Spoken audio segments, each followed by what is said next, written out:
பூஞ்சோலை மாணவர்கள் அனைவருக்கும் வணக்கம். இன்னைக்கு 8 டிசம்பர் 2025 திங்கட்கிழமை, 9 டிசம்பர் 2025 செவ்வாய்க்கிழமை. 2 நாள் நியூஸ் பேப்பர் வந்து பார்க்க போகிறப்பா. ஸோ ஹெட்லைன் என்ன அப்படின்னா, இது அரசியல் சார்ந்த ஹெட்லைன், நம்மளுக்கு தேவையில்லை. இதில் நியூஸும் பார்த்துட்டேன், எதுவுமே இல்லை, சரிங்களா? அதனால் அதை விட்டுருவோம். இந்த இது பாருங்கள், இது எக்ஸாம் பாயிண்ட் ஆஃப் வியூவில் தேவையில்லை.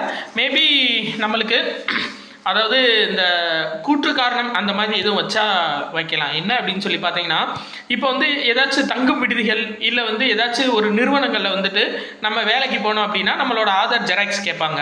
அப்போது அந்த ஆதார் ஜெராக்ஸ் அவங்க வாங்கி அவங்க சேஃபாக வச்சுக்கிறாங்களான்னா கிடையாது.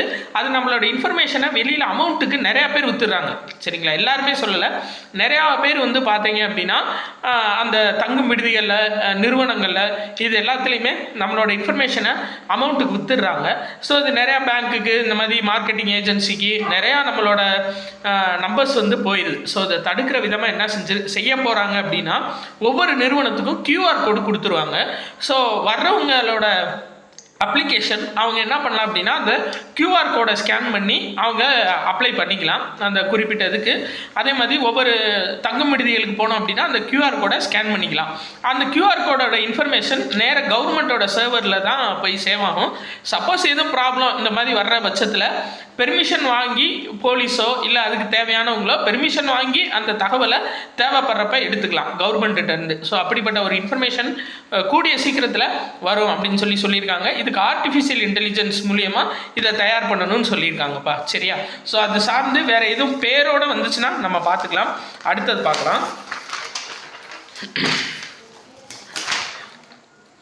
வேற இந்தது, அதாவது சாதனை தமிழர் விருது வழங்குறாங்கப்பா. என்ன அப்படின்னா, கொல்கத்தா பாரதி தமிழ் சங்கம் அவங்க சார்பாக பேராசிரியர் யா மணிகண்டனுக்கு என்ன விருது கொடுக்க போகிறாங்க அப்படின்னா, சாதனை தமிழர் விருது கொடுக்க போகிறாங்க. நல்லா ஞாபகம் வச்சுக்கோங்க, கொல்கத்தா பாரதி தமிழ் சங்கம் சார்பாக யா மணிகண்டன் பேராசிரியர் அவருக்கு சாதனை தமிழர் விருது கொடுக்க போகிறாங்க. எதுக்காக அப்படின்னா, பாரதியார் வந்து ஒரு நூலை மொழிபெயர்த்திருக்காரு. என்ன நூல்னு பார்த்தீங்கன்னா, ஜெகதீச சந்திரபோஸ் அவர் ஆற்றிய உரையை வந்து பார்த்தீங்க அப்படின்னா இவர் வந்து மொழிபெயர்ப்பு பண்ணியிருக்கார் பாரதியார்.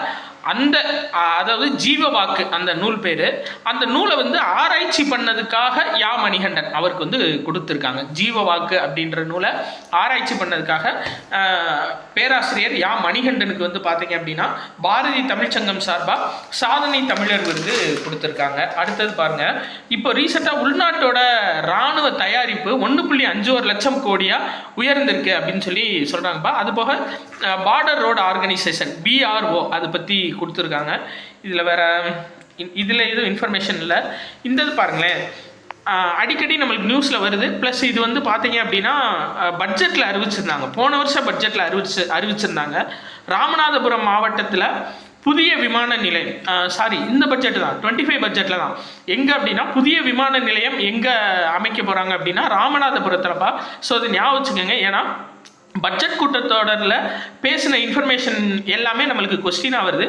ஸோ இது கேட்கலாம், சரிங்களா? நம்மளுக்கு அடுத்து விமான நிலையம் தமிழ்நாட்டில் எங்கே அமைக்க பிளான் பண்ணுறாங்க அப்படின்னா ராமநாதபுரத்தில் டைடல் நியோ பூங்காக்கள் அப்படின்னு சொல்லிட்டு திட்டமிட்டிருக்காங்க. எந்தெந்த மாவட்டம் அப்படின்னா விருதுநகர், திருநெல்வேலி, கன்னியாகுமரி. அப்போ டைடல் நியோ பூங்காக்கள் அப்படின்னா என்னென்னா ஸ்மாலர் IT பார்க்ஸ். அதாவது டைடல் பார்க் அப்படின்னாவே நம்மளுக்கு பெரிய பெரிய IT பூங்காக்கள் தான் இருக்கும். இது வந்து ஸ்மாலர் IT பார்க்ஸ், சின்ன சின்ன நியோ பூங்காக்கள் வந்து சின்ன சின்ன IT பார்க்ஸோட அமைக்க போகிறாங்க, சரியாப்பா? இதை ஞாபகம் வச்சுக்கோங்க. அடுத்தது பார்க்கலாம். ஆயுதப்படை கொடி நாள் டிசம்பர் 7, அதை ஞாபகம் வச்சுக்கோங்க. ரைட், இதில் வேறு எதுவும் நியூஸ் இருக்கா அப்படின்னு பார்த்தா இதில் வேறு எதுவும் இல்லை. இது குவாஹட்டி பேட்மிண்டன், இது தேவையில்லை. இந்தது முக்கியம்பா, ஃபார்முலா 1 கார் பந்தயம், சரியா? ஃபார்முலா 1 கார் பந்தயத்தில் இந்த ஆண்டு சாம்பியனாக பிரிட்டன் வீரர் மெக்லரன் டிரைவர், சரிங்களா? மெக்லரனுக்காக அந்த கம்பெனிக்காக ஓட்டுறவர் டிரைவருமான லாண்டோ நோரிஸ் அவர் வந்து வெற்றி வகை சூடியிருக்காருப்பா. ஸோ ஃபார்முலா 1 கார் பந்தயத்தோட நடப்பாண்டு 2025ஆம் ஆண்டு சாம்பியன் யார் அப்படின்னா லாண்டோ நோரிஸ். இவர் பிரிட்டன் நாட்டை சேர்ந்தவர். அதே மாதிரி நடப்பு சீசன், இந்த சீசனை பொறுத்தவரை யார் அப்படின்னு பார்த்தீங்கன்னா கிராண்ட் ப்ரீ நெதர்லாந்து வீரர், சரியா? ரெட்புல்லோட வீரர் மேக்ஸ் வெஸ்டாபன் அடிக்கடி வருவார் பார்த்தீங்களா? ஸோ மேக்ஸ் வெஸ்டாபன் வந்து இந்த சீசனுக்கான இதில் ஃபஸ்ட் பிளேஸ் வாங்கியிருக்காரு. ஆனால் இந்த ஆண்டுக்கே வந்து பார்த்தீங்க அப்படின்னா ஃபார்முலா 1 பந்தயத்தில் நடப்பாண்டு இந்த வருஷத்துக்கே மொத்தம் சாம்பியன் யார் அப்படின்னு சொல்லி பார்த்தீங்கன்னா லாண்டோ நோரிஸ். சரியா, ரைட், ஓகே. அவர் வந்து ரைட் பிரிட்டன் நாட்டை சேர்ந்தவர். Right, okay okay. அடுத்து இந்த பாருங்கள், பாலஸ்தீனத்தில் உள்ள பெத்லஹேம் நகரில் காசா போரின் காரணமாக, அதாவது பெத்லஹேம் நகரில் 2 ஆண்டுகளுக்கு அப்புறம் கிறிஸ்மஸ் கொண்டாட்டம் வந்து நடைபெற்றிருக்குப்பா. சரியா, அப்போ பெத்லஹேம் நகர் எங்கே இருக்குது அப்படின்னு சொல்லி கேட்கலாம். கிறிஸ்து பிறந்த இடம் அப்படின்னு சொல்லி கருதப்படுற பெத்லஹேம் நகர் எங்கே இருக்குது அப்படின்னா பாலஸ்தீனத்தில் இருக்குப்பா, ஞாபகம் வச்சுக்கோங்க. இஸ்ரேலோட தாக்குதல் பாலஸ்தீனத்தில் இருந்தனால 2 வருஷமாக கொண்டாடல. ஸோ இப்போ வந்துட்டு இந்த கிறிஸ்மஸ் வந்து கொண்டாடலாம் அப்படின்னு சொல்லி பிளான் பண்ணியிருக்காங்க. சரியா, ரைட். அடுத்தது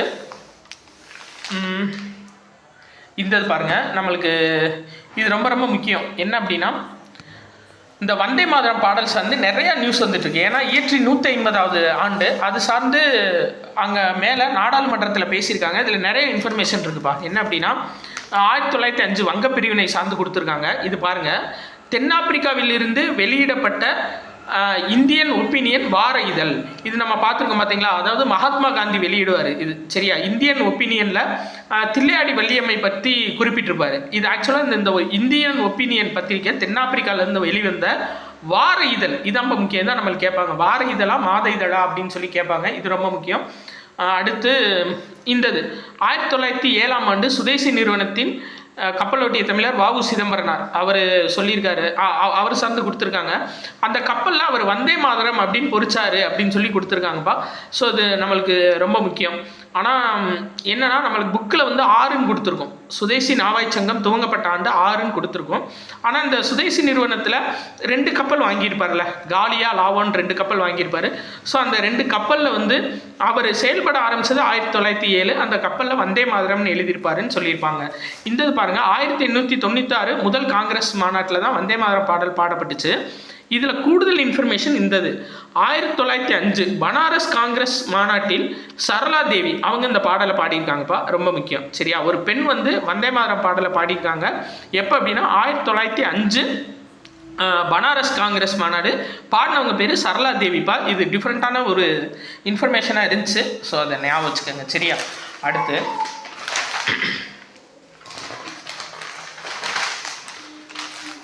வேறு முக்கியமான இன்ஃபர்மேஷன் பார்த்தீங்கன்னா இந்த பாருங்கள், கடலுக்குள் காற்றாலை மின் உற்பத்தி டென்மார்க்கோட தமிழக மின்வாரியம் ஒப்பந்தம் போட்டிருக்காங்க. அதாவது நான் ஃபஸ்ட்டு பார்த்தேன் எப்படி கடலுக்கு உள்ளே வைக்க முடியும், தண்ணிக்கடியில் எப்படி காற்றாலை வைக்க முடியும்னு யோசித்தேன். ஆக்சுவலாக கடலுக்கு உள்ளே அப்படின்னா கடல், அதாவது கரையிலேருந்து உள்ள. சரியா, ஆனால் அது கடலுக்கு மேலே தான் இருக்கும். கடல் இங்கே இருக்குது அப்படின்னா, தண்ணி இங்கே இருக்குன்னா அது மேலே நிறுவுறது. என்னென்னா கடலுக்குள்ளே அதிகமாக காற்று அடிக்கிறனால, அந்த கடலோட மேற்பரப்பில் காற்று அதிகமாக அடிக்கிறனால அந்த கடலுக்குள்ளே காற்றாலை மின் உற்பத்தி நிறுவ போகிறாங்க. இதில் மெயினாக பார்த்தீங்கன்னா தென்னிந்தியாவிலே நாட்டோட தென் மாநிலங்களை பொறுத்தவரை 50% காற்றாலை மின் உற்பத்தியில் தமிழ்நாடு தான் முதல் இடத்துல இருக்குது. இது எங்கே அமைக்க போகிறாங்கன்னா ராமேஸ்வரம், திருநெல்வேலி, கன்னியாகுமரி, தூத்துக்குடி, இந்த 1, 2, 3, 4 மாவட்டங்கள். சரி, ரைட், இந்த 4 மாவட்டங்கள் தேர்ந்தெடுக்கப்பட்டிருக்கு. இதுக்கு டென்மார்க்கோட ஒப்பந்தம் போட்டிருக்காங்க தமிழக மின் வாரியம். சரியா, ரைட், இதை ஞாபகம் வச்சுக்கோங்க. அடுத்தது இது ரொம்ப ரொம்ப முக்கியம்பா. நான் ஏற்கனவே சொன்னதான் நம்ம இதில் இருந்தாலும் திரும்ப சொல்கிறேன். என்னென்னா இந்த கோல்டு ரீஃப் இருமல் மருந்து வந்து பார்த்தீங்க அப்படின்னா குழந்தைகள் நிறையா பேர் இறந்தாங்கல்ல, அதில் ஆக்சுவலாக என்ன அப்படின்னா ப்ரொப்பலின் கிளைக்கால் இதுதான் வந்து பயன்படுத்தணும். இந்த ப்ரொப்பலின் கிளைக்கால் அப்படின்றது என்னென்னா இந்த சாஸு, அதே மாதிரி இந்த ஜாமு, ஐஸ்கிரீமு இதெல்லாம் வந்து பார்த்தீங்கன்னா நம்ம வீட்டில் செஞ்சோம்னா கெட்டியாக இருக்கும். நீங்கள் செஞ்சு பாருங்கள், இந்த ஐஸ்கிரீம்லாம் நம்ம வீட்டில் சொந்தமாக செஞ்சோம்னா கெட்டியாக இருக்கும். ஆனால் நம்ம கடையில் வாங்குற மட்டும் சாஃப்டாக இருக்கும். அது ஏன் அப்படின்னு பார்த்தீங்கன்னா இந்த ப்ரொப்பலின் கிளைக்கால் கலக்குறாங்கப்பா. சரி, அதனால தான் இது அந்த ஒரு மாதிரி அந்த லிக்விட் ஸ்டேட்டும் இல்லாமல் சாலிட் ஸ்டேட்டும் இல்லாமல் இருக்கும். ஆனால் ஆக்சுவலாக இந்த மருந்தில் ப்ரொப்பலின் கிளைக்காலுக்கு பதில் என்ன சேர்த்துருக்காங்க அப்படின்னா எத்திலின் கிளைக்கால் சேர்த்துருக்காங்க. இந்த எத்திலின் கிளைக்காலும் இந்த தண்ணியாக வச்சுக்கிறது தான். ஆனால் இது வந்து பார்த்திங்கன்னா பெயிண்ட்டு, சோப்பு இதிலெல்லாம் பயன்படுத்தக்கூடியது. ஸோ ப்ரொப்பலின் கிளைக்காலுக்கு பதிலாக எத்திலின் கிளைக்கால் கலந்ததுனால தான் இந்த பிரச்சனை. ஸோ இது ரொம்ப முக்கியமானதுப்பா, ஞாபகம் வச்சுக்கோங்க. என்ன சேர்மம் கலந்தாங்க அப்படின்ற மாதிரி கேட்கலாம். எது கலக்கிறதுக்கு பதில் எது கலந்தாங்க எப்படினாலும் கேட்கலாம் கொஸ்டின். ஸோ ப்ரொப்பலின் கிளைக்காலுக்கு பதிலாக எத்திலின் கிளைக்காலை சேர்த்துருக்காங்க. சரியா, ரைட், ஓகே. அடுத்தது பாருங்கள், இந்த பான் மசாலா தயாரிப்பு நிறுவனங்கள் மீது செஸ் வரி விதிக்கும் மசோதா. இது வந்து நீங்கள் கொஞ்சம் டைம் ஆனாலும் பரவாயில்ல கேட்டுங்க. செஸ் வரி அப்படின்னா என்னென்னா ஜிஎஸ்டி செஸ் ரெண்டு இருக்குது. இப்போது ஜிஎஸ்டின்னு எடுத்துக்கிட்டோன்னு வச்சுக்கோங்கப்பா, ஒரே வரி தான் சரியா. இப்போ ஜிஎஸ்டி 18% அப்படின்னா அது வந்து ஒரே வரி தான். அதை தாண்டி 18%க்கு மேலே எந்த வரியும் விதிக்கக்கூடாது. ஆனால் இந்த செஸ் அப்படின்னா நம்ம கூடுதலாக எத்தனை டேக்ஸ்னாலும் விதிச்சுக்கலாம். இப்போ ஒரு பொருள் வாங்குகிறோம் அப்படின்னா கிருஷி கல்யாண் செஸ்ன்னு விதிக்கலாம், விவசாயிகளுக்கான வரி. ஸ்வச் பாரத் செஸ் அப்படின்னா தூய்மை பாரத வரி. இப்படி கூடுதலாக நம்ம எவ்வளோ வரினாலும் விதிச்சுக்கிட்டு போகலாம். அந்த மாதிரி செஸ் வரி விதிக்கிற மசோதா பான் மசாலாவுக்கு அந்த மசோதா நிறைவேறியிருக்கு. ஏற்கனவே ஜிஎஸ்டியில் 40% பான் மசாலாவுக்கு அதிகபட்ச வரி வந்து விதிச்சிருக்காங்க. அது போக கூடுதலாக செஸ் வரி விதிக்க போகிறாங்க.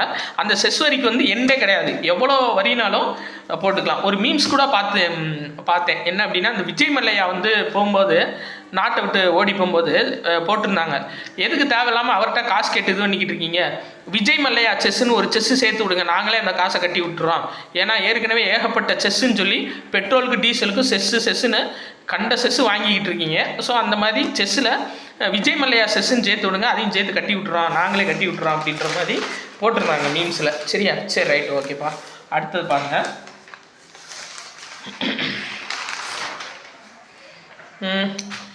அதாவது உள்நாட்டில் நடைபெற்ற கோப்பைனால இது மட்டும் ஞாபகம் வச்சுக்கோங்க. என்ன அப்படின்னா 7வது சூப்பர் கோப்பை. இது எதோட தொடர்புடையது அப்படின்னா கால்பந்தோட தொடர்புடையது. சரியா, கால்பந்து போட்டியில் எஃப்சி கோவா ஜெயிச்சிருக்காங்கப்பா. சரியா, பெங்கால் அதாவது ஈஸ்ட் பெங்காலை தோற்கடிச்சு எஃப்சி கோவா அணி ஜெயிச்சிருக்காங்க. எதில் அப்படின்னா 7வது சூப்பர் கோப்பை கால்பந்து போட்டியில். இந்தது நான் ஏற்கனவே சொன்னேன்ல, சையது முஸ்டாக் அலி கோப்பை எந்த விளையாட்டுடன் தொடர்புடையதுன்னா கிரிக்கெட்டு. அதுவும் ஞாபகம் வச்சுக்கோங்கப்பா. ஸோ அவ்வளோதான் நியூஸ். 2 நாள் நியூஸ் வந்து நம்ம கம்ப்ளீட் ஆயிடுச்சு. ஸோ குரூப் 4க்கான டெஸ்ட் பேட்ச் ஜனவரி 17 வந்து நம்ம ஸ்டார்ட் பண்ணுறோம்ப்பா. எக்ஸ்பிளனேஷன் வீடியோவோட உங்களுக்கு அந்த test patch full and full நடக்கும். அதுக்கான இன்ஃபர்மேஷன் ஃபுல்லாக நம்ம டெலகிராம் குரூப்பில் கொடுத்துருக்கேன், ப்ளஸ் வீடியோவாகவும் கொடுத்துருக்கேன், பார்த்துக்கோங்கப்பா. நன்றி.